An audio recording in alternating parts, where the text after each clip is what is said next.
Panibagong homegrown player ang pag-uusapan natin mga brody. Sa unang tingin, hindi mo akalaing Pinoy ang pag-uusapan natin. Pero isa tong Filipino-Nigerian. Siya si Goodluck Lavente Okoy-Bata. Yes mga brody, Goodluck talaga ang kanyang first name. Ayon kay Goodluck, isang Nigerian ang kanyang tatay at Ilongga naman ang kanyang nanay. Ipinanganak si Okoy-Bata sa Malaysia, Kuala Lumpur, pero dito na siya lumaki sa Pilipinas, kaya fluent mag-Tagalog to mga brody. Yearborn 2000 siya, kaya kabatch niya ang ilan sa mga na-feature na natin sa ating channel katulad ni na Johnny Jones, BJ Williams at iba pa. 13 years old na ngayong taon si Okoy-Bata at may height siyang 6 flat 6'1".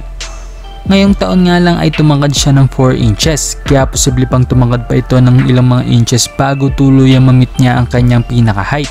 5'11 daw ang height ng kanyang tatay, kaya sa tingin ko, pinakasagada nitong height ay 6'4 to 6'5", at kung papalarin higit pa, diba?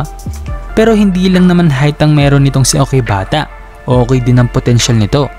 Kasalukuyan siya naglalaro sa St. Peter Apostles School, isang Catholic Chinese school. Ayon sa kanya, small forward to sentro ang kanyang nilalarong posisyon. Sa mga under 12, under 14 at miski sa under 16 ay lumalaro itong si Okoy-Bata. Base naman sa laro niya, may potential itong maging winger, may ball handling, decent finishing ability at malakas sa depensa. At hindi gaya ng ibang mga batang Pinoy, mabilis gumalaw at masipag tumalon si Okoy-Bata. Isa yan sa mga katangian ng isang Nigerian na bibihira sa mga Pinoy.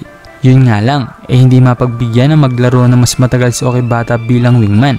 Sa height niya kasi at edad na 13 years old, manlalaki talaga siya sa mga kalaro niya.